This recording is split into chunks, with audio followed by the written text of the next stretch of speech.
అన్న ఎన్టీఆర్ ఛానల్ వీక్షకులకు నమస్కారం. మరి టీడీ జనార్దన్ గారి సారథ్యంలో ఈ ఛానల్ మరి ఇప్పటికి 10 కోట్ల వ్యూస్ దాటి వెళ్ళిపోతుంది. ఇప్పుడు ఈ సందర్భంగా మనం ఒక ప్రత్యేక అతిథిని మనం పిలుచుకొచ్చాం. ముఖ్యంగా ఏంటంటే ఎన్టీ రామారావు గారు రామకృష్ణ హార్టికల్చరల్ స్టూడియోస్ నాచారంలో కట్టిన విషయం తెలిసిందే. మరి ఆయనతో ఆ స్టూడియో ఏర్పడ్డప్పటి దగ్గర నుంచి ఆయనతో ట్రావెల్ అవుతూ వస్తున్న గురువు గారు ఎవరంటే వేదాంతం నరసింహమూర్తి గారు. ఈరోజు మన అతిథి ఆయనతో మాట్లాడి ఎన్టీ రామారావు గారితో ఆయనకున్న అనుబంధం అసలు ఎలా పరిచయం, ఆ పరిచయం ఎక్కడి దాకా వెళ్ళింది అనే విషయాన్ని తెలుసుకుందాం. నమస్కారం గురువుగారు. శుభాభివందనాలండి. మీ అందరికీ నమస్కారాలు. ఎన్టీ రామారావు గారితో మీ మొట్టమొదటి పరిచయం ఎప్పుడు, ఏ సంవత్సరం, ఎక్కడ? నాచారం రామకృష్ణ సినీ స్టూడియోస్ అని అక్కడ స్థాపించారు వారు. అయితే ఆ స్థలం కొనడానికి 1982లో వారు అక్కడ స్థలం చూడడానికి వచ్చినప్పుడు అక్కడ ఒక అమ్మవారి దేవాలయం ఉంది ఆ స్థలం ఎదురుకుండానే. ఓకే.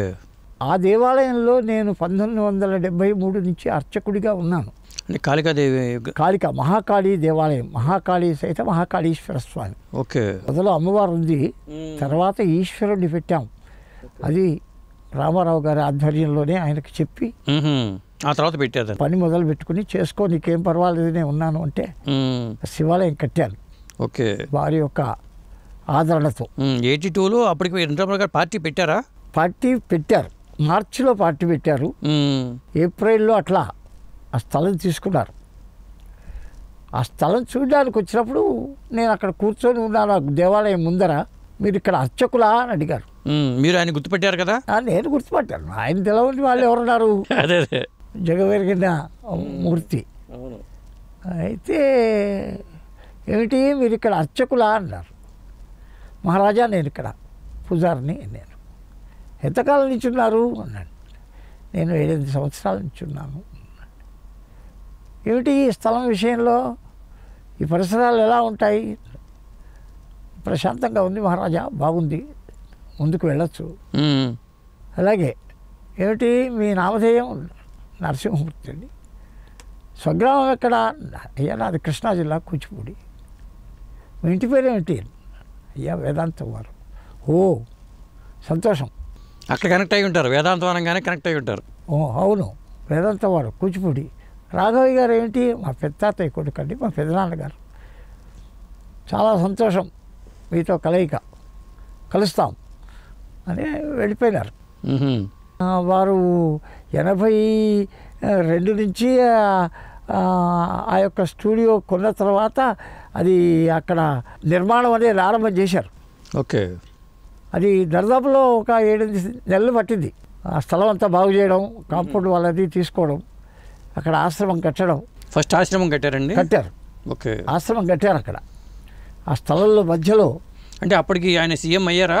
కాలేదు, ఇంకా అవ్వలేదు. అవ్వకముందే పని స్టార్ట్ చేశారు. పని నడుస్తూ ఉంది అక్కడ. సీఎం అయిన తర్వాత ఆయన దానికి 1983 జనవరిలో ఆయన ప్రమాణ స్వీకారం చేశారు. ఆగస్టులో ఆ ఆశ్రమం ప్రవేశం చేశారు అక్కడ. అట్లాగా. 83 ఆగస్టు 13వ తేదీ. రెండోసారి ఎప్పుడు కలిశారు మీరు మళ్ళీ ఆయన్ని? రెండవసారి పార్టీ పెట్టే రోజున నేను వెళ్ళాను. ఎక్కడికి? New MLA quarters.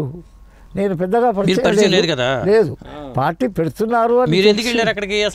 అసలు తెలుగుదేశము అనేది ఏదైతే ఉందో ఇప్పటి వరకు సరైనటువంటి యొక్క పరిపాలనా విధానం అనేది తెలుగు రాష్ట్రాల్లో లేదు. ఉమ్మడి ఆంధ్రప్రదేశ్లో కూడా లేదు. ఒక మహానుభావుడు ఆయన, అంత ఆలోచనాపరమైన వ్యక్తి ఆ సినిమా వ్యవహారాలను వదులుకుని ఈ పార్టీ పెట్టడం అనేది ఇది గొప్ప విషయం. అసలు ఈ పార్టీ యొక్క ఉద్దేశ్యాలు ఏమిటి, ఎలా ఉంటాయి ఏమిటి అనేది చూద్దామని వెళ్ళాను. ఓకే. న్యూ ఎమ్మెల్యే క్వార్టర్స్లో హాల్లో పెట్టారు.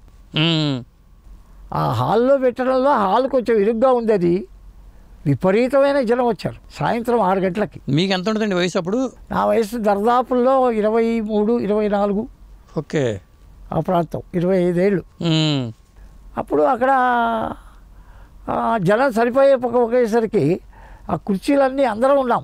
తీసుకొచ్చి గార్డెన్లో వేస్తే రామారావు గారికి మాత్రమే ఒక స్టేజీ వేసి మిగిలిన వాళ్ళందరూ కింద కూర్చునేట్టుగా అక్కడ నామకరణం చేశారు తెలుగుదేశం అని. ఓకే. అది అయిన మీరు తర్వాత ప్రత్యక్ష సాక్షి. పార్టీ పెట్టానండి, ఉన్నాను. మ్హూ. సాయంత్రం 6:30కి నామకరణం చేశారు.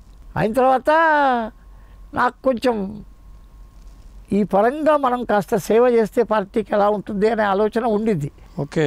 కానీ వృత్తిపరంగా రాజకీయాలు అనేవి పెద్దగా బ్రాహ్మణ వృత్తికి అంత పెద్ద సరైనది కాదేమో అనే ఉద్దేశం కూడా మనసులో ఉండి నేను వెళ్తూ ఉండేవాడిని తప్ప ఎక్కువగా పాల్గొనలే. ఓకే. తర్వాత వారు మళ్ళా రెండవసారి అక్కడ శంకుస్థాపన నాచారం స్టూడియోలో ఆ నిర్మాణానికి అయితే రామారావు గారి దగ్గర బంధువు ఆయన ఎన్ఎస్ ప్రసాద్ గారు ఉండేవారు. అవును. ఎన్ఎస్ ప్రసాద్ గారు మీరు రేపు రావాలి, పెద్ద ఆయన వస్తున్నారు, శంకుస్థాపన ముహూర్తం చూడాలి అని మీరు ప్రసాద్ గారు మిమ్మల్ని అడిగారు. సరే వస్తాను మహారాజా. తెల్లారి వెళ్ళారు. పెద్ద ఆయన వచ్చారు. ఇక్కడ శంకుస్థాపనకి ఇక్కడ మేము ఆశ్రమం ఒకటి కడుతున్నాము, ఇందులో ఈ విగ్రహాలు అవన్నీ ఉంటాయి, నిత్యం పూజలు అంటూ జరగాలి, ధార్మికంగా ఉండాలి, ఒక ఆశ్రమవాసం అంటే తెలుసుగా మీకు, అలా చెయ్యాలి అన్నారు పెద్ద ఆయన. అయ్యా మహారాజా తప్పనిసరిగా. ఎవరెవరు ఉన్నారు ఇప్పుడు ఆయనతో పాటు?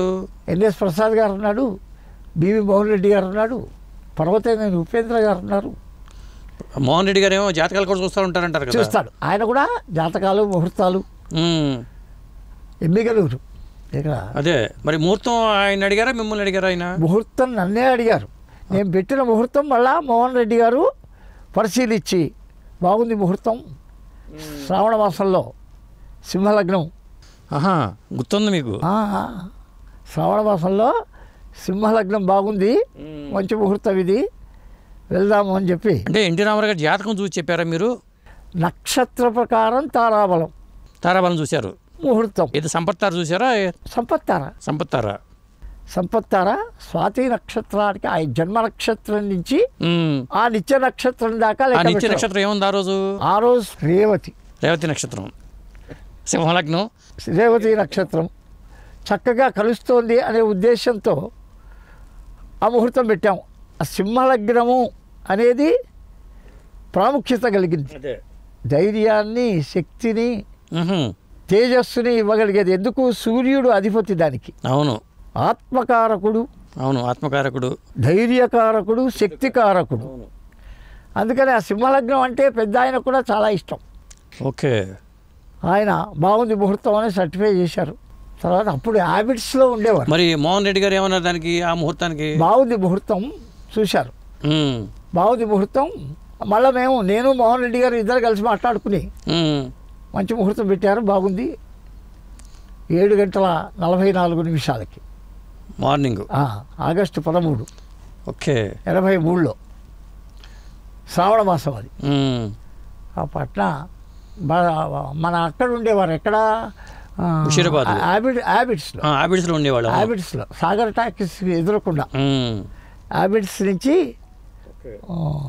తారకం గారు, రామారావు గారు వాళ్ళు బయలుదేరారు. అనగానే గేటు దగ్గర అన్నీ రెడీగా పెట్టుకుని వారిని పూర్ణ కలశంతో లోపల తీసుకెళ్ళి ఇంటి చుట్టూ ప్రదక్షిణ చేయించి లోపలికి ప్రవేశం చేశాం.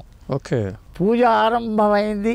విఘ్నేశ్వర పూజ అయిపోయిన తర్వాత పుణ్యాహవచనం చేసి వాస్తు పూజ అనేది మొదలెట్టిన తర్వాత లక్ష్మీం క్షీర సముద్రరాజతనయాం మంత్రం ఏదైతే ఉందో మీరు ఆపండి, ఇద్దరం కలిసి చెప్దాము అన్నారు పెద్ద ఆయన. అయ్యా చెప్పండి నా వెంబడి మంత్రం చెప్పారు ఆయన కూడా. చాలా అన్నిట్లోనూ సమస్య లేదు. ఇక అజరామరవది వాక్కు. కాసేపు అయిపోయిన తర్వాత మళ్ళా సెక్రటరియట్లో మీటింగ్ ఉంది, ఎంత టైంలో ముగిస్తారు మీరు అన్న. ఓకే. అయ్యా మీరు ఎంత టైం ఇస్తే అంత టైం లేదు. 83 ఆగస్టులో జరిగింది. అప్పుడు ముఖ్యమంత్రి అయిపోయారు. అయిన తర్వాత అయ్యా మీరు చెప్తే దాన్ని బట్టి ముందుకెళ్తాను. చక్కగా ఉండాలి, స్పష్టంగా ఉండాలి. 45 నిమిషాల్లో అవసరమైన పూజ మాత్రమే చెయ్యండి. అయ్యా తప్పనిసరిగా. అదే 45 నిమిషాల్లో ఆశీర్వచనం అది అయింది. అక్కడి నుంచి మళ్ళా సెక్రటరీకి వెళ్తున్నారు ఆయన. తారకం గారు ఉన్నారు. ముహూర్తం చేయించాను. అంటే ఇక్కడ నాకు డౌట్ వచ్చింది. ఏమిటి? ఇప్పుడు మీరు నాచారం స్టూడియో ఆయన ఫస్ట్ టైం కలిసినప్పుడు వెళ్ళారు. మీరు జాతకాలు చూస్తారని తెలుసు కాబట్టి నేను పార్టీ పెట్టాను, ఈ పరిస్థితి ఎలా ఉంటుంది ఏంటని మిమ్మల్ని అడిగారు ఆయన? పార్టీ పెడితే ఎలా ఉంటుంది అనేటటువంటి సలహాలన్నీ మోహన్ రెడ్డి ద్వారా. ఓకే. ముందుకెళ్తూ ఉండేవాళ్ళు. ఆయనకు అందుబాటులో ఉంటూ ఉండేవాడు కాబట్టి మోహన్ రెడ్డి గారిని అడిగి ముహూర్తాల విషయంలో మాత్రం బ్రాహ్మడి ద్వారానే వెళితే ధర్మంగా ఉంటుంది అనేది ఒక అభిప్రాయం ఆయన. ఓకే. దాని ప్రకారంగా ముహూర్తం మాత్రం బ్రాహ్మడి చేత ఆయన చేత పెట్టించండి, పూజారి గారి చేత పెట్టించిన తర్వాత ఏదైతే ఉందో ఆయన గృహప్రవేశం అయిపోయిన తర్వాత ఆశ్రమం ఎదురకుండా రామలక్ష్మణుల విగ్రహం, ఓ గణపతి విగ్రహం, ఓ అమ్మవారు ఇవన్నీ పెట్టారు. వీటికి నిత్యం పూజ జరుగుతూ ఉండాలి.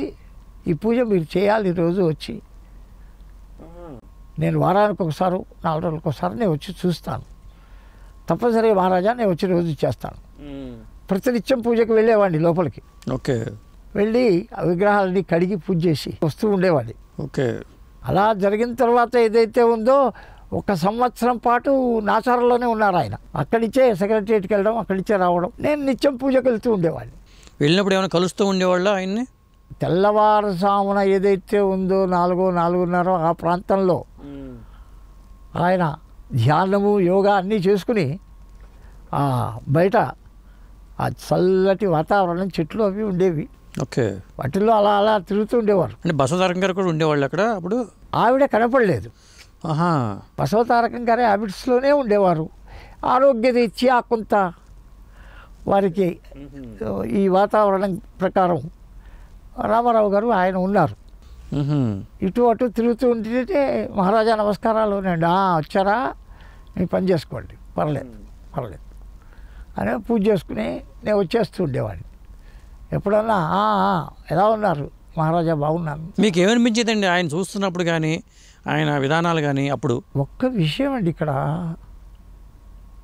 మనుషులు భగవత్ సృష్టి, వాటిల్లో కొన్ని జీవులే భగవతత్వము అనే దాంతో పుడతారు. అది ఆ జీవి యొక్క పూర్వజన్మ సుకృతం. రామారావు గారు అనగలిగే వ్యక్తి కాదది, ఒక పెద్ద శక్తి. ఎందుకు అంటే ఏదైనా గతాన్ని నెమరు వేసుకుంటే కానీ భవిష్యత్ అనేది తెలియదు. అవును. నేను అనుభవించి ఇంకొకరికి అనుభవింపజేసే మార్గాన్ని చూపించాలి. ఆయన అనేకమైన కష్టాలని అనుభవించి, సినిమా పరిశ్రమ అనుకోండి, రాజకీయంగా అనుకోండి, ఎవరండి 9 నెలల్లో కాంగ్రెస్ పార్టీ అనే దాన్ని. సాధారణంగా స్వాతి నక్షత్ర జాతకులకి సంబంధించి అసలు ఎలా ఉంటుందండి? స్వాతి నక్షత్రం అనేది తులలో చంద్రుడు, తులా శుక్రుడి ఇల్లు, శనికి ఉచ్చస్థానం, అది ఉచ్చస్థానం.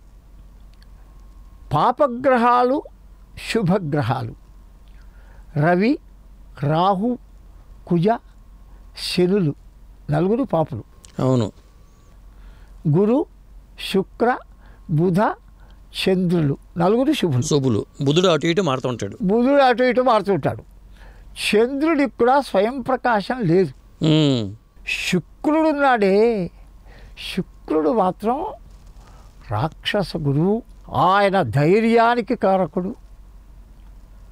అటువంటి ఇంట్లో చంద్రుడు ఉంటే ధైర్యానికి, శక్తికి, తేజస్సుకి, దుర్మార్గం అనే దాన్ని నశింపజేయడానికి ధైర్యాన్ని ఇస్తాడు.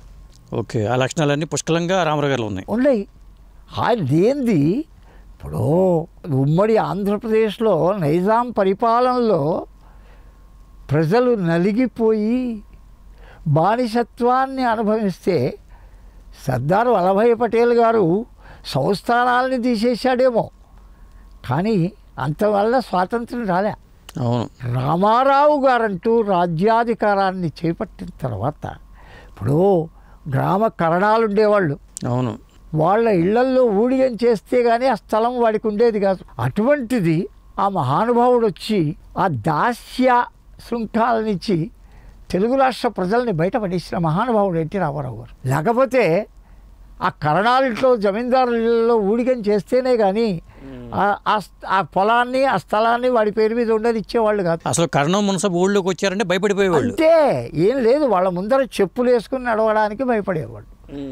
అటువంటి స్థితి నుంచి తెలుగు రాష్ట్ర ప్రజల్ని స్వాతంత్రులుగా తీర్చిదిద్దించిన మహానుభావుడు ఆయన రామారావు గారు. అంటే కారణజన్ముడు అంటారండి, మీరేమంటారు? చూడండి, రాముణ్ణి కృష్ణుణ్ణి ఎవరన్నా చూశారో చూడలేదో, కళలో కనపడ్డదో ఏమైందో, కానీ ఆయనలో ఆ రూపాన్ని చూసుకోగలిగాం. ఎందుకు? ఆ వేషం ఏదైతే ఉందో ఆ దైవత్వం అనేది కంప్లీట్గా ఆ రూపంలో కనపడేది. అటువంటి మహానుభావుడు ఆయన కారణజన్ముడు. యుగానికి ఒకళ్ళు పుడతారు అనేది ఉందే, కలియుగంలో ఆయన ఆ దైవత్వాన్ని వంటపరుచుకుని పుట్టిన మహానుభావుడు. అంత మాత్రం చేత ఆయన అహం అనేది లేదు. పిల్లవాడు కనపడియండి, వృద్ధుడు కనపడియండి, తక్కువ ఉన్నతివాడు కనపడియండి, ఐశ్వర్యవంతుడు రండి కూర్చోండి, ఏమిటి చెప్పండి, తప్పనిసరిగా కానిద్దాం, అది నేను మాట్లాడతాను, మీరు ధైర్యంగా ఉండండి, రండి తప్ప రావయ్యా పోవయ్యా రారా పోరా ఎన్నడూ వినలే నోటెంబడి. అసలు మిమ్మల్ని ఆ గుడి దగ్గర ఉన్న మిమ్మల్ని పిలిచి ఆయన మాట్లాడటం ఏంటి? ఏమిటండి అది? ఎక్కడ ఆయన ఎక్కడ మనము, అయినా మన మీద అంత దృష్టి ఆయనకి రాగలిగే పరిస్థితి ఎక్కడిది?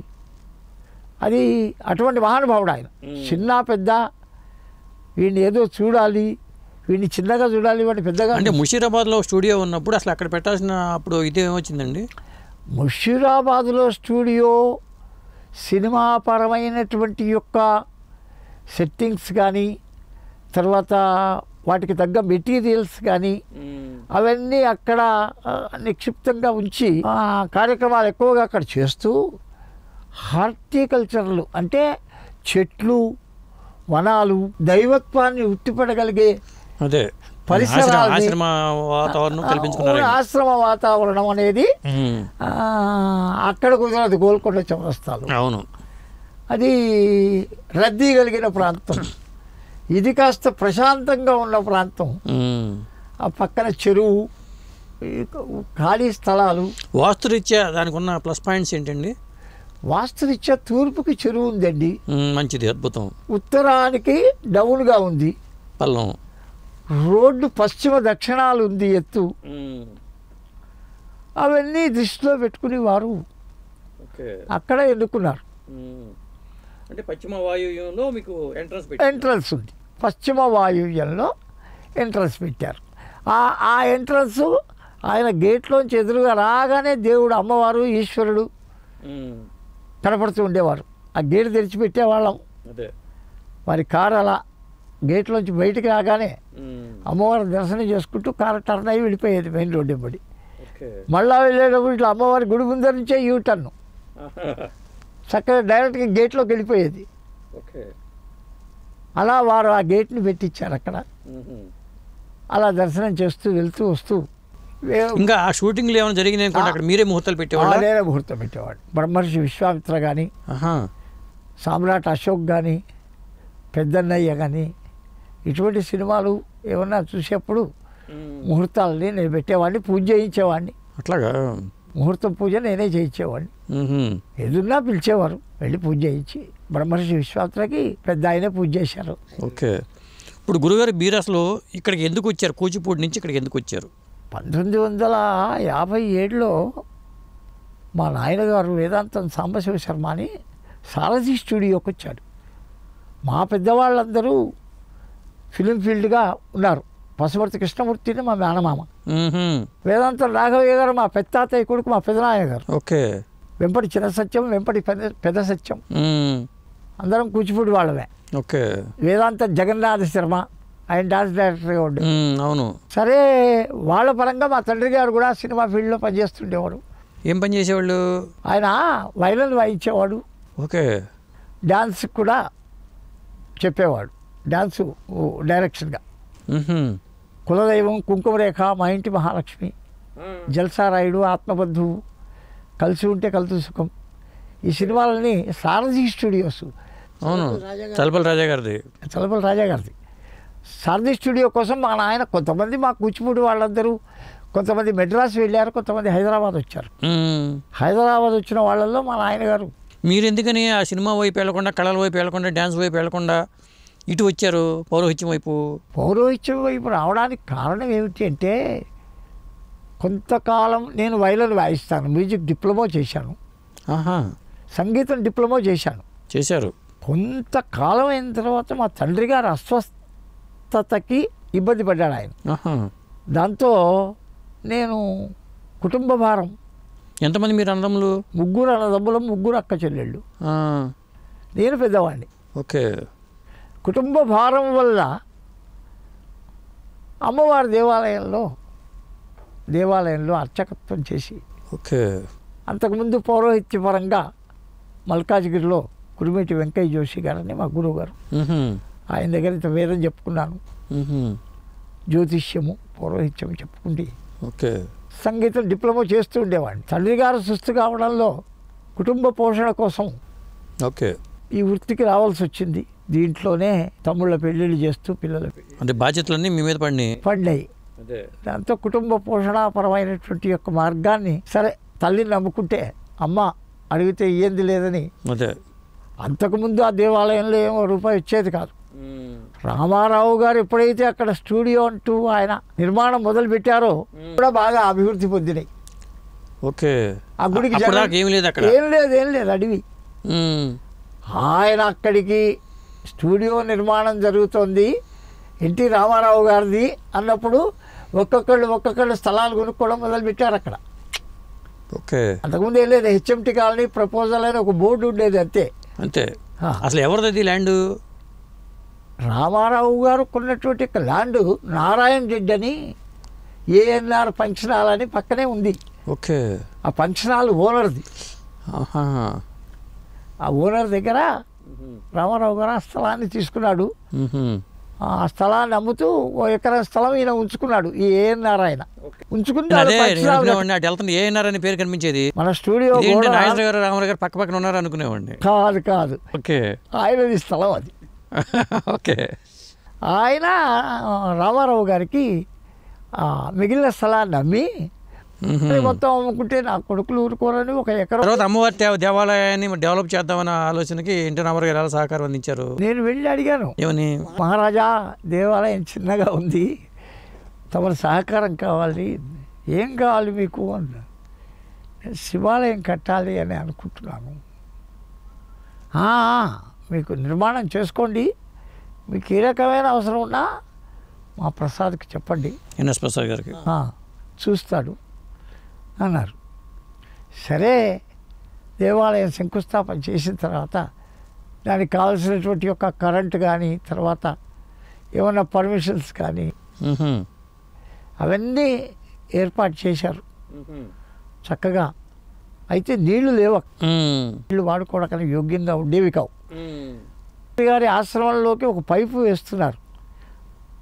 ఆ నీళ్లు వేసేవాడిని అడిగాను, మహారాజా నాకు కొంచెం దేవాలయం, నాకు ఇది ముఖ్యమంత్రి గారి సర్వీస్ అండి, నేను వెళ్ళి రామారావు గారిని అడిగాను, మహారాజా నీళ్ళు, అయ్యో అదేంటి వేయించండి, అక్కడ పైపు కాస్త కనెక్షన్ ఇచ్చి కట్ చేసి ఒక కనెక్షన్ వేసి ఆ రోడ్డు మీద ఒక పెట్టండి అయ్యా. ఇప్పటికీ రోడ్డు మీద 100 మంది లాగుతున్నారు ఆ నీళ్లు. బస్సులు, కార్లు అన్నీ అక్కడే ఆపుకుని నీళ్లు పట్టుకుని. ఆ మహానుభావుడు ఇప్పుడు ఒకటండి, ఈ చిన్న వాటి మీద దిట్టాల్సిన ఉన్నంత టైం కూడా లేదు ఆయనకి. అవును. ఆయన చిన్న విషయాన్ని కూడా వదిలిపెట్టకుండా ఆ నల్ల అక్కడ వేయించారు గుడి ముందర మంచినీళ్ళు. ఈరోజు వరకు జనాలు తాగుతూనే ఉన్నారు. నేను చెప్పాను, రామారావు గారు ఇచ్చారు, అది మహానుభావుడు ఆయన. ఓకే. ఎంతో సహకారం. మీకు సంగీత పరిజ్ఞానం ఉంది కాబట్టి, ఆయన సినిమాలు చేస్తూ ఉంటారు కాబట్టి, అయ్యా నాకు ఇది నాలో ఈ అర్హత ఉంది, ఏమన్నా సినిమాల్లో ప్రయత్నాలు చేసుకుంటే బాగుంటుందేమని అడగలేదా? నేను ఒక రోజున సామ్రాట్ అశోక్ అప్పుడు నన్ను పిలిచారు, పిలిచి ఒక మంత్రం చెప్పాల్సి వచ్చింది అక్కడ. వాడి విశ్వనాథ్ని గుర్రం మీద మోహన్ బాబు ఎత్తుకెళ్తున్నాడు. అది వివాహం జరుగుతూ ఉండగా అక్కడ ఒక మంత్రం ఉంది. చత్వార్ శృంగాత్రయోస్య పాదాద్వే శీర్షీయ సప్తహస్తో సోహ అని అగ్నిహోత్రుడిని ఆవాహనం చేయడం. ఆ మంత్రం నేను చూశారు. బాగుంది అంటే, అయ్యా నేను సంగీతం కూడా చెప్పుకున్నాను. ఓ అన్నారు. తర్వాత గాయత్రి యాగం ఒకటి చేశారు 4లో, ఎక్కడ స్టూడియోలో. ఎందుకు చేయాల్సి వచ్చింది? స్టూడియోకి మంచిది అనేది చేయిస్తున్నారు. సాయంత్రం పూట అమ్మవారికి ఉపచారాలు ఉంటాయి. మహాకాళి మహాలక్ష్మి మహాసరస్వతి అయిన మహాసంగీత సేవావధారయ. వేదము, తర్కము, మీమాంసం, వ్యాకరణం, జ్యోతిషం ఇవన్నీ అమ్మవారికి వినిపించడం. షడంగాలు. ఈ షడంగాల్లో సంగీతం ఉంది ఒకటి. సంగీత సేవావధారయ అంటే సంగీతం పాడేవాళ్ళు ఎవరు అక్కడ ఎత్తాలి కదా, గొంతెత్తాలి. ఎవరు గొంతెత్తలే. ఏమిటి రామారావు గారి స్టూడియోలో సంగీతం పాడేవారు ఎవరు లేరా? అప్పుడు నేను పాడుతున్నా. ఇప్పుడే రామారావు గారు గుమ్మడి గారు లోపలికి వచ్చారు. పొద్దునే బకెట్ పెట్టుకుని పూజకి వెళ్ళడం, సాయంత్రం సంగీతం పాడలేదు. ఓ బాగుంది, గొంతు బాగా పడుతున్నారు అన్నారు ఆయన. చూశారు కాబట్టి ఇక మళ్ళా మనం అడగాల్సిన అవసరం ఉండదు. అవకాశం వస్తే ఆయనే చెప్తారు అనే ఉద్దేశంతో నేను అడగలేదు. ఇక ఈ మంత్రపరంగా ఏదైనా సినిమాల్లో చెప్పాల్సింది ఉంటే వెళ్ళి చెప్తూ ఉండేవాడిని. అట్లా ఏ సినిమాలు చెప్పారు? బ్రహ్మర్షి విశ్వామిత్రకి చెప్పా. ఏ అవకాశం ఉన్నా పిలిచేవారు. ఇప్పుడు ఆబిడ్స్లో ఉన్న ఇంట్లో ఏమైనా కార్యక్రమాలు జరిగినా? ఆబిడ్స్లో ఉన్న ఇంట్లో ఉన్నప్పుడు వరలక్ష్మి వ్రతం చేయించా. ఓకే. అట్ల తద్దినం ఉద్యాపన చేయించా. తారక గారు ఉన్నారు, వెళ్ళారు. ఆబిడ్స్కి వెళ్ళి వరలక్ష్మి వ్రతం చేయించా. తారక గారు ఎలా ఉండేవాళ్ళు మీతో? గొప్పవారండి, మహానుభావురాలు. ఏమిటంటే అయినా ప్రేమ, ప్రతి జీవి మీద. తన పని ఏమిటో చూసుకోవడం తెలియదు ఆవిడ. తిన్నావా, కాఫీ తాగుతావా, మజ్జిగ తాగుతారా, టిఫిన్ తింటారా, మా ఇంట్లో బ్రాహ్మడే వండుతాడు, మీరు తినచ్చు, తప్పులేదు. ఏదన్నా మీరు టిఫిన్ ఇది పాయింట్. ఇంట్లో వంట చేయడం బ్రాహ్మణులే చేస్తారంటాం అనేది కొత్త పాయింట్. చూసారా, బ్రాహ్మణే మా ఇంట్లో వంట చేస్తారు, మీరు ఏం అభ్యంతరం లేకుండా మీరు కాఫీ తాగొచ్చు, టిఫిన్ చేయొచ్చు. అంటే శుచి శుభ్రత పాటిస్తారు వాళ్ళ ఇంట్లో కూడా. అపరిమితమైన ఎదుటి జీవి మీద జీవకరుణ. మహానుభావురాలు ఆవిడ. మెల్లిగా మాట్లాడేవారు. అలా ప్రతి జీవిని ఆదరించి అది తిన్నారా లేదా చూసి భగవంతుడు ఆవిడ ఆయుష్ అనేది అలా అదే అర్థాంతరంగా ముగిసింది. కానీ చాలా మహానుభావురాలండి. ఆవిడతోనే అక్కడ ఇల్లంతా. చంద్రబాబు నాయుడు గారితో పరిచయం ఉందండి మీకు? చూశాను చాలాసార్లు కార్యాలు చేయిస్తున్నప్పుడు. ఎందుకంటే అట్లాగా మోహనకృష్ణ గారి కూతురు పెళ్లి నేనే చేయించా. రామకృష్ణ బాబు కొడుకు పెళ్లి నేనే రామకృష్ణ బాబు కూతురు పెళ్లి నేనే చేయించా. ప్రవేశం, శంకుస్థాపన అన్నీ నేనే చేశా. ఓకే. ప్రతి చోటికి వస్తుండేవారు చంద్రబాబు నాయుడు గారు, భువనేశ్వరి గారు, పురంధేశ్వరి గారు, అందరూ చూశారు. తర్వాత కూడా వరలక్ష్మి వ్రతాలకి 2-3 సంవత్సరాలు కంటిన్యూగా నేనే వెళ్ళా రామకృష్ణ బాబు ఇంటికి. ఓకే. అక్కడికి అందరూ వస్తుండేవాళ్ళు. చాలా పరిచయం ఉంది. ఒక పరిచయం ఉంది. ఒకరోజు పరిచయం మీకు ఇలా ప్రయాణం సాగిపోయింది ఇప్పటి వరకు కూడా. ఇంకా ఇప్పటి వరకు కూడా ఏ ముహూర్తం ఉన్నా, ఏ కార్యక్రమం ఉన్నా రామకృష్ణ బాబు కానీ, మోహనకృష్ణ గారు కానీ. మొన్న బాలకృష్ణ గారి షష్ఠపూర్తికి వెళ్ళాను. పిల్లవాడికి ఆశీర్వచనం చేసి 2-3 గంటలు ఉండి అక్కడే పరిచయం ఉందా మీకు బాలకృష్ణ గారితో? బాగా. ఆయన ఎలా ఉంటారు? మంచివాడు. ఏమిటి జ్యోతిష్యం అంటే, ముహూర్త భాగం అంటే, దైవత్వం అంటే అభిమానము, జ్ఞానము, వాటి గురించి. అదే ఎన్టీ రామారావు గారి నుంచి వచ్చింది అట్టుంది. అది అంతే ఆయన నుంచే పట్టుంది. ఆయన కన్నీ కానీ జ్యోతిష్యం కానీ పట్టుంది. ఏ గ్రహాలు ఎక్కడున్నాయి ఓకే బాలకృష్ణ గారు క్షుణ్ణంగా చెప్పగలరు. గురుగారు, ఇక ఎన్టీ రామారావు గారి విషయానికి వచ్చే ఇంకా మీరు మర్చిపోలేని విషయాలు రామారావు గారితో ఉన్న ఆయన మహానుభావుడు అండి. ఏమిటంటే బీద వాళ్ళకి భారతదేశ పరంగా అనుకోండి, తెలుగు రాష్ట్రాల పరంగా అనుకోండి, ఆయన చేసిన సేవ అజరామరమైన సేవ. అవిడిగడ్డ దగ్గర మన కూచిపూడి దగ్గర తుఫాన్ వచ్చింది. అవును, ఉప్పెన వచ్చి తుడిచిపెట్టుకొని పోయింది. ఎవరన్నా వచ్చారా బయటికి? ఆయన ఒక్కడే వచ్చాడు జోలే కట్టుకుని. అదే ఆ డబ్బులు వసూలు చేసి. అప్పుడు మీరు ఇక్కడ ఉన్నారా, అక్కడ ఉన్నారా? అక్కడే ఉన్నాం. వచ్చి ఆయన ఆ డబ్బులన్నీ వసూలు చేసి బీద వాళ్ళకందరికీ పంచి, అవసరం ఆయనకి అటువంటి దృష్టి కలిగిన ఆయన ఈ ప్రజలు పడే బాధ చూడలేక 2 రూపాయల కిలో బియ్యం ఎవడిస్తాడండి? కట్టుకోవడానికి గుడ్డ లేదు, తినడానికి తిండి లేనటువంటి యొక్క తెలంగాణపరమైనటువంటి యొక్క రాష్ట్రంలో కూడా ఆయన ఎంతోమంది బీద వాళ్ళకి సహాయపడి, పటేలు పట్టువారుల ఇళ్లల్లో, తెలంగాణ ప్రాంతంగా పటేలు పట్టువారుల ఇళ్లల్లో వాళ్ళ పిల్లల పుట్టినరోజులైనా, వాళ్ళ ఇంట్లో ఏవైనా బారసాలు జరిగినా వెళ్ళి ఆ ఊళ్ళో ఉన్న వాళ్ళందరూ పప్పు రుబ్బాల్సి వచ్చేది, అన్నం వండాల్సి వచ్చేది. అటువంటి వ్యవస్థని తీసేసి 10 మంది సుఖంగా నీ తిండి నువ్వు సంపాదించుకొని తినగలిగే స్థితిలో మానవులకు మార్గం చూపించిన మహానుభావుడు ఆయన ఒకడే. ఇంతమంది ముఖ్యమంత్రులు వచ్చారు, అవును, ఎవరు బీద ప్రజల గురించి ఆలోచించి ఆ రకంగా ముందుకు వెళ్ళిన వాళ్ళు లేరు. నిస్వార్థమైన సేవ. ఆయన ఏమీ రాజకీయ పరంగా 1 రూపాయికి ఆశించలేదు ఆయన. ఇప్పుడు మీకు అంత పరిచయం ఉంది కదండి, ఇప్పుడు మీరు మహారాజా, నా పరిస్థితి ఇది, నాకు కూడా ఏదన్నా మీ గవర్నమెంట్లో ఒక స్థానం కల్పించండి అని ఏదన్నా ఒక పదవులు కానీ మీరు అడగలేదా? ఒక్క విషయం అండి, అడిగి ఆయన దగ్గర తెచ్చుకోగలిగే మనిషి కాదు ఆయన. కారణం ఏమంటే ఎవరిని ఎప్పుడు ఏ రకంగా వాడికి సహాయం చేయాలో ఆయనకి తెలుసు. ఓకే. అటువంటి ఆయనని అడగడం అనేది సబబు కాదు.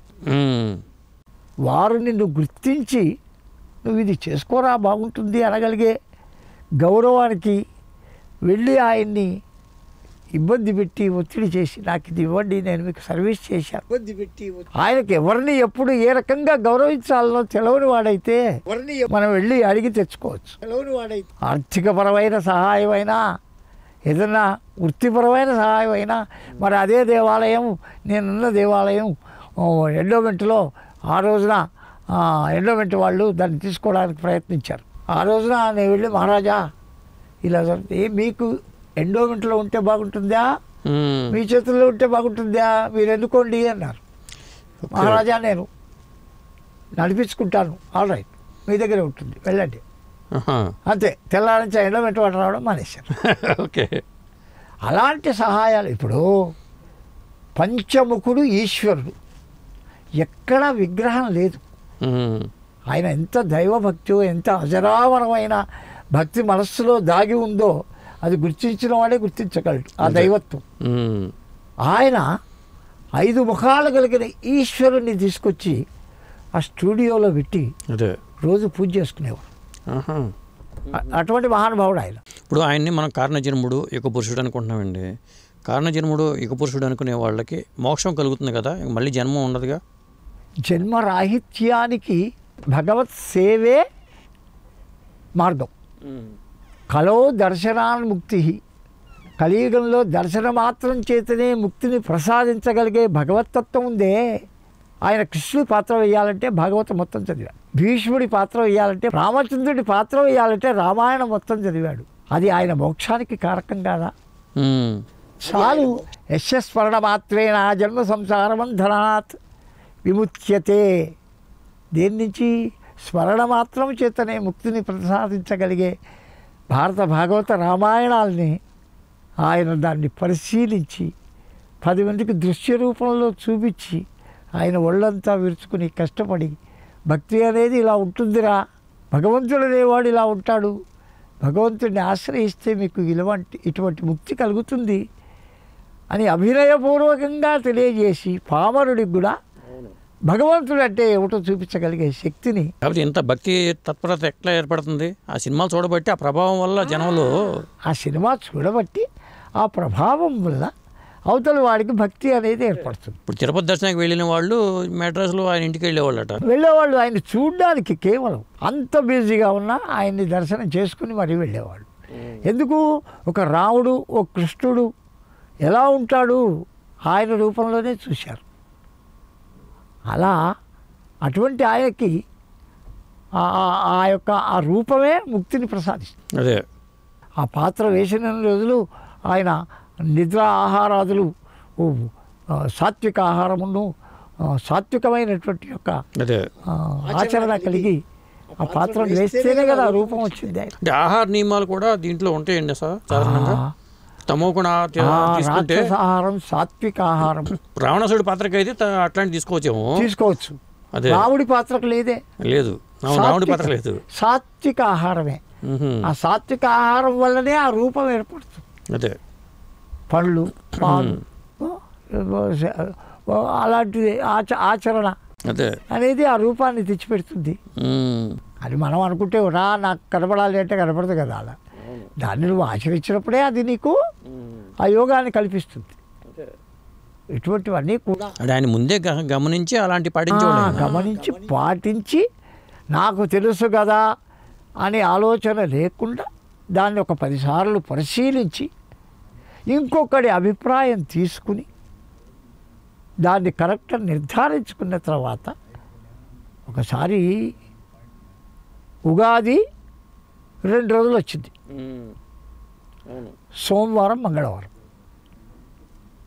సెలవు సోమవారం ఇచ్చారు. ఆ సాయంత్రం ఆయన స్టూడియోకి వచ్చారు. ఓకే, పూజారి గారిని పిలవండి. సరే అని వెళ్ళాను.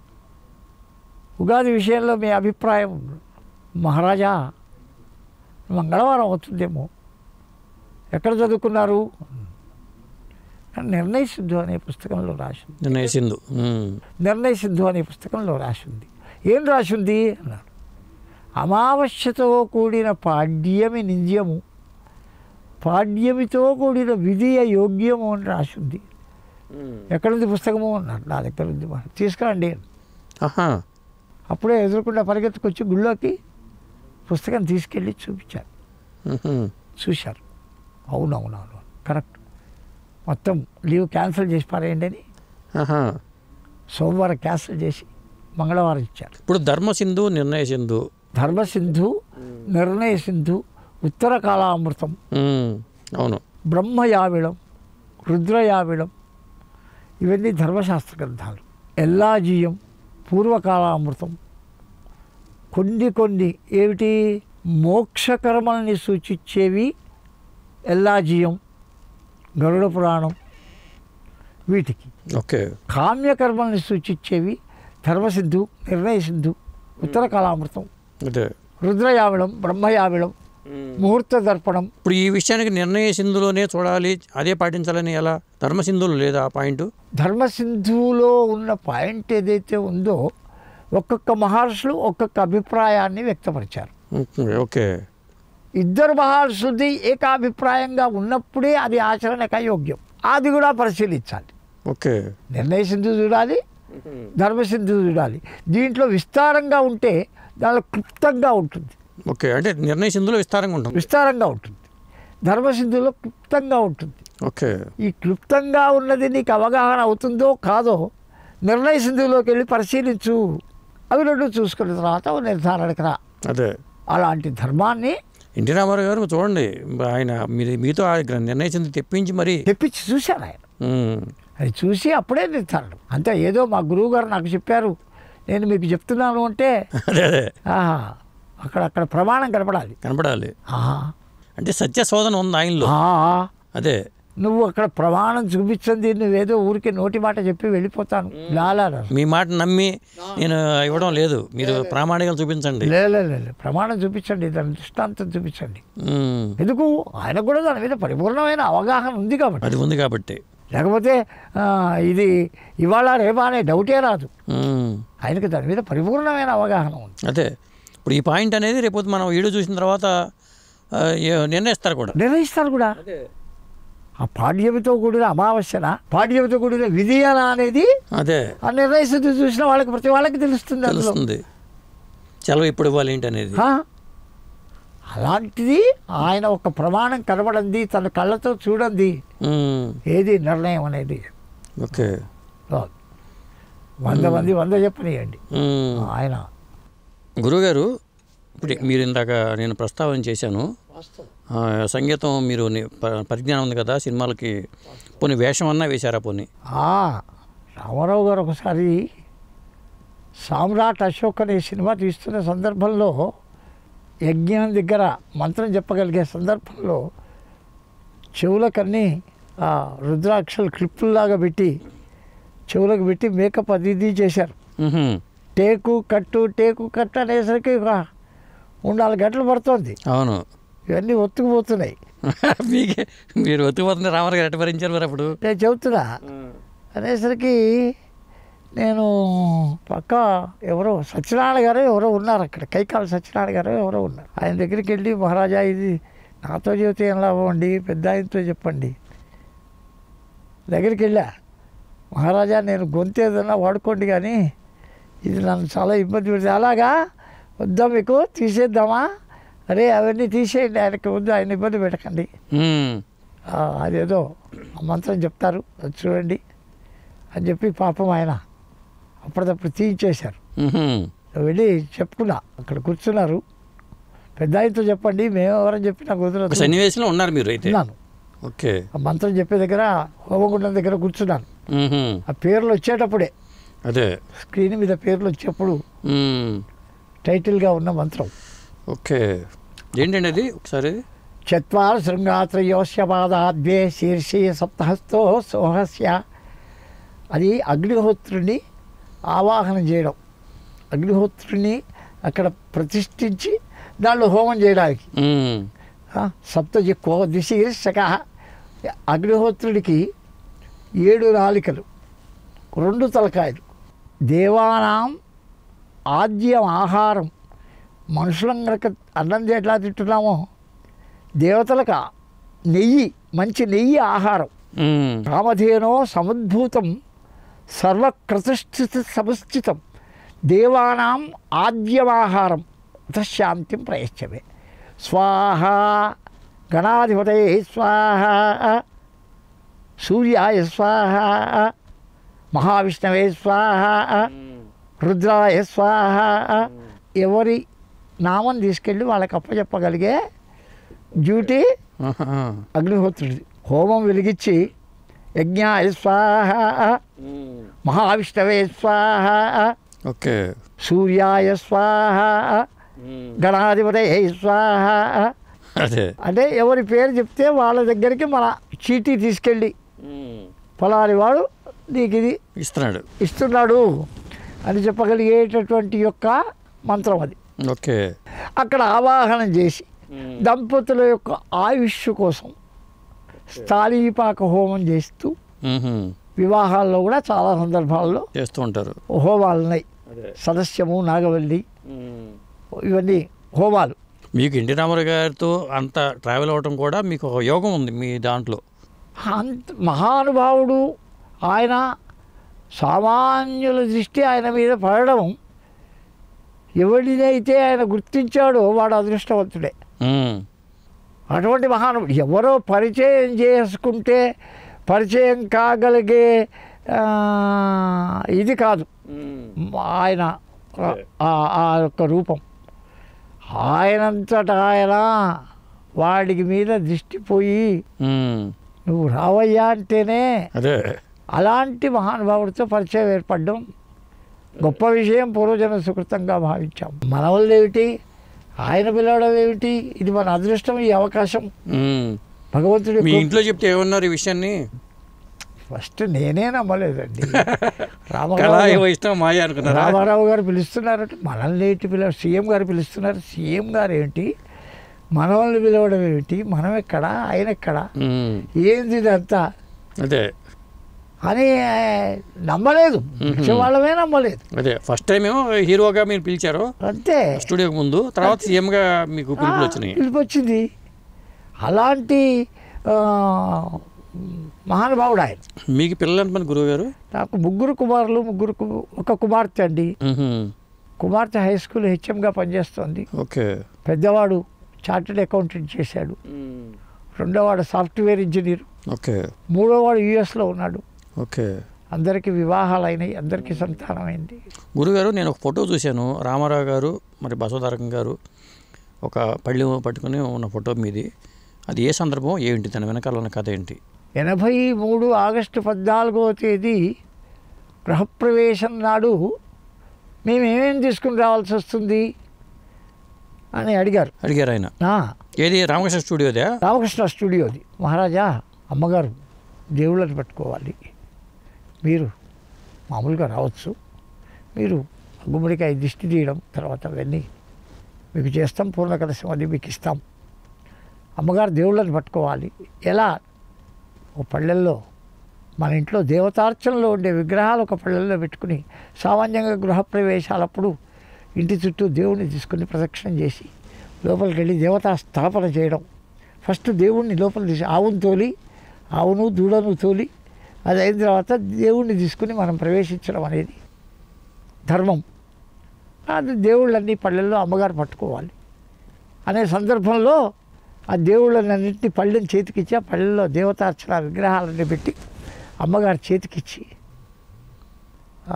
రామారావు గారు పూర్ణ కలశం తీసుకెళ్ళి ఆయనకి ఇస్తే ఆయన నమస్కారం చేసి అది తీసుకుని రామకృష్ణ స్టూడియో గృహప్రవేశానికి పెట్టించిన సందర్భం అది. అప్పుడు లోపల తీసుకెళ్ళాం. గురుగారు, ఎన్టీ రామారావు గారు ఈ సందర్భంగా కాషాయ బట్టలతో రావడానికి కారణం ఏంటి? చూడండి, శ్వేత వస్త్రాలకి కాషాయ వస్త్రానికి తేడా ఉంది. కాషాయము అనేది ఏదైతే ఉందో దైవత్వాన్ని, దైవపరమైన ఉద్దేశాన్ని వ్యక్తపరిచేది. కారణం ఏమి అంటే తెల్ల వస్త్రానికి ఎవరన్నా తాకినా, ఎవరన్నా ముట్టుకున్నా దోషం ఉంది, సృశ్యతా దోషం. అంటే మళ్ళా నూతన వస్త్రం కట్టుకునే గృహప్రవేశం చేయాలి. కాషాయ వస్త్రానికి ఆ నియమం లేదు. అది ఎవరన్నా తాకినా మైల పడేది కాదు. అండ్ మీరు సలహా ఇచ్చారా రామారావు గారికి? ఇట్లాగా ఆయన ఉద్దేశపూర్వకంగానే ఆయనకు తెలుసు అది కట్టుకుంటేనే సాధ్యపడుతుంది పూజా ప్రక్రియ అనేది ఆయనకు తెలుసు. ఆయన కాషాయ వస్త్రాలతో రావడానికి కారణం ఏమిటి అంటే దానికి స్పర్శాదోషం లేదు, పూజకి యోగ్యమైంది, దైవత్వాన్ని ప్రదర్శించేది, సూచించేది అనే ఉద్దేశంతో ఆయన దాంతో వచ్చారు. దాంతోనే చాలా కార్యక్రమాలు, చాలా రోజులు, చాలా పరమైనటువంటి దేవతా సేవలన్నీ ఆయన అలాగే చేశారు. తర్వాత అండి, మీరు ఆ పార్టీ మెంబర్షిప్, మీరు అక్కడ ఎమ్మెల్యే క్వార్టర్స్ అప్పుడు వెళ్ళారు. ఆ తర్వాత పార్టీ మెంబర్షిప్ విషయంలో మీరు మెంబర్షిప్ తీసుకున్నారా? ఆ సందర్భం ఏంటి? పార్టీ పెట్టిన తర్వాత రామారావు గారు గోల్కొండ చౌరస్తాలో ఉన్న స్టూడియోలో మెంబర్షిప్ అందరూ అవడానికి అక్కడికి వచ్చి మీరు పేర్లు నమోదు చేసుకోవచ్చు అనగలిగే విషయం ఆ మీటింగ్లో చెప్పారు. ఇక్కడ మీటింగ్లో న్యూ ఎమ్మెల్యే క్వార్టర్స్లో పేరు పెట్టినాడు. నేను కూడా వెళ్ళాను. వెళితే రామారావు గారు ఆయన చేత్తో ఆయన రాశారు. వేదాంతం నరసింహమూర్తి మాకు ఒక బ్యాచ్ ఇచ్చారు, రాగిది. రాగి పత్రం ఒకటి, దాని మీద రామారావు గారి బొమ్మ, తెలుగుదేశం అని రాసి ఆ బొమ్మ, రామారావు గారి బొమ్మ ఉంది దాని మీద. ఆ బ్యాచ్ ఒకటి ఇప్పటికీ ఉంది, మా ఇంట్లో ఉంది. ఆ బ్యాచ్ ఒకటి, తర్వాత జాయిన్ అయినటువంటి యొక్క రసీదు ఒకటి. అందరి దగ్గర జాయినింగ్కి 20 రూపాయలు 15 రూపాయలు ఆ రోజుల్లో, అది మామూలు ఫీజు 50 రూపాయలు పెట్టారు. నా దగ్గర ఆయన డబ్బులు తీసుకోవాలి, అవసరం లేదు మీకు, మీరు వెళ్ళండి రాసుకుని తీసుకెళ్ళండి. ఓహో మీరు కూడా వచ్చారా? అప్పటికి మీరు పరిచయం అయింది, అక్కడ కలిసాం కదా. కలిసారు కదా, గుడి దేవాలయం దగ్గర కలిసాం కాబట్టి అమ్మో ఒక్కసారి మనిషిని చూస్తే ఇంకా మర్చిపోవడం, నువ్వు ఎవరో అనడం. రామారావు గారిని మొట్టమొదటిసారి మీరు చూసింది అదేనా మన పార్టీ దగ్గరేనా, లేకపోతే నటుడిగా దివిసీమ ఉప్పెనకు వచ్చినప్పుడు ఎప్పుడన్నా చూసారా? దివిసీమ ఉప్పెనకు వచ్చినప్పుడు దూరంగా అందరిలో జనాల్లో నిలబడి చూడడమే తప్ప ఆయనతో పరిచయం అనేది లేదు. లేదు లేదు దూరంగా చూసింది మాత్రం చూసారు. దేవాలయం దగ్గరగా వెళ్ళడం, అది ఎందుకు, అక్కడ దిగడానికి యోగ్యంగా లేదు స్థలం. ఇలా ఉంది భూమి ఎత్తుపల్లాలుగా, రోడ్డు మీదే కారు ఆపుకుని నా దేవాలయం ముందరే కాస్త చదునుగా ఉంది స్థలం. అక్కడ కారు ఆపుకుని అక్కడే నిలబడి అక్కడి నుంచి ఆ స్థలాన్ని చూస్తున్నారు ఆయన. అక్కడే నేను కూర్చొని ఉన్నాను కాబట్టి ఆయన రాగానే లేచి నిలబడ్డాను. నమస్కారాలు మహారాజా అంటే సంతోషం అండి, మీరు ఇక్కడ అర్చకులా అది. అలా దాంతోనే తప్ప అదే అందుకని, లేకపోతే పరిచయం అనేది ఫస్ట్ టైం. చిన్నప్పటి నుంచి కూడా అభిమాన నటుడు ఎవరండి? ఇప్పుడు ఒకటండి, ఎవరిని వాళ్ళు వాళ్ళ యొక్క విద్యలో వాళ్ళు మహానుభావులు, దైవపరమైనటువంటి యొక్క చింతన ఉన్నటువంటి యొక్క దృష్టి కలిగిన వాళ్ళందరూ ఏదైతే ఉందో, రామారావు గారి మీద నాకు బాగా అభిమానం. ఎందుకు? కృష్ణుడు, రాముడు, భీష్ముడు, వెంకటేశ్వరుడు, శివుడు, వెంకటేశ్వరుడు, ఆ భగవతత్వం కలిగిన రూపం, పౌరాణికం. అదే జీవకళ ఉట్టిపడాలి. వేషం అందరం వేస్తాం, అవును, వేషం వేయడం కాదు, రూపం. అదే ఆ జీవకళ అనేది కొన్ని జీవుల్లోనే ఉంటుంది, అది ఒక ఆయనకే ఉంది, అది అజరామరం. అదే ఆయన వ్యక్తిగతంగా పోయినారేమో కానీ న్యాయంగా ఆయన బ్రతికే ఉన్నారు అదే ప్రజల్లో. ఒక్కొక్క ఇంట్లో రామారావు గారి ఫోటో పెట్టి ఈ రోజు వరకు దీపాలు వెలిగించుకుంటున్నారు, ఇదే కృష్ణుడు, ఇదే రాముడు అని. అలా ఉంది ఆ రూపం. అందుకోసమని ఆయన మీద చాలా అభిమానం, ఓకే, గౌరవం, చాలా దీనిగా ఉంటూ ఉండేవాడిని. ఈ రోజు వరకు కూడా అది అలాగే ఉంది. అదే అలా ఆయన మీద ఉన్న అభిమానం మీ జీవితంలో ఇది మరుపురాని ఘట్టం. అంతే కదా. అటువంటి మహానుభావుడితో పరిచయం ఏర్పడి ఆయనతో అన్ని సంవత్సరాలు సన్నిహితంగా ఉండి అవును చేయడం అనేది గొప్ప విషయం కదా. మీరు ఇక్కడ రావడానికి అసలు కారకులు ఎవరంటే కట్ట సాయి జ్యోతి గారు. ఎట్లా మీరు అంటే రామారావు గారి దగ్గర అక్కడ పరిచయమా, ఇది ఎక్కడ? సాయి జ్యోతి గారు కూడా చాలా మంచివారు. కష్టపడి ఆయన రామారావు గారు వెంబడి ఆయన ఎన్ని ఆ సినిమాల దగ్గర అక్కడే పరిచయం మీకు? అక్కడే పరిచయం. వారు చాలా మంచివారు, చక్కటి ప్రేమ భావం. లేకపోతే మాకు ఈ అవకాశం అనేది అదే మీ దగ్గర ఇంత సబ్జెక్ట్ ఉంది అనేది ఆయనకి తెలిసింది. ఆయన ఒకటండి, సబ్జెక్టు ఉన్నా ఇప్పుడు ₹1,00,00,000 వజ్రం ఉంటే దాన్ని మెడలో కట్టుకోవడానికి ఏదైనా ఆధారం కావాలి. అదే ఒక పండితుడికి ఒక వేదిక అంటూ దొరికితేనే అంతే కదా ఆ పాండిత్యం అనేది ప్రదర్శింపబడేది. అదే ఇప్పుడు సాయి జ్యోతి గారు ఈ అవకాశాన్ని నాకు కల్పించకపోతే అదే నేను నా చరిత్ర అంతా మరుగున పడిపోయేది. ఆయన ఉన్నారండి అక్కడ, ఆయన ఎన్టీ రామారావు గారితో ఇట్లా ట్రావెల్ అయ్యారని చెప్పబట్టి నాకు. వారు కృషి చేసి ఇంత దూరం కష్ట నిష్ఠూర్యాలు కోర్చి పాపం అదే నన్ను పిలిపించడం అనేది వారి అభిమానానికి. పేరులోని జ్యోతి ఉంది, ఆయన వెలుగులు విరజమ్మాలని అనుకుంటా. అజరామరమైన ప్రేమ, ఆప్యాయత సాయి జ్యోతి గారి యొక్క అభిమానం వల్లే ఆయన మంచి ఉద్దేశం ఇటువంటి అవకాశాన్ని కల్పించి మాకు. మీరు మరొకసారి మా స్టూడియోకి రావాలండి, ఎందుకంటే మీ దగ్గర అపారమైన జ్ఞాన సంపద ఉంది. ఆ సంపదలోంచి మాకు ఏదో కొద్దిగా మాకు ఇస్తే తప్పనిసరిగా ప్రేక్షకులకి చాలా ఉపయోగపడుతుంది. థ్యాంక్ యూ గురువు గారు, మీరు నిజం చెప్పాలి, రామారావు గారి గురించి చాలా విషయాలు చెప్పారు. భగవంతుడు మీకు ఈ ఛానల్ వాళ్ళకి ఐరారు గేసి దాల్చి కాపాడుగాక.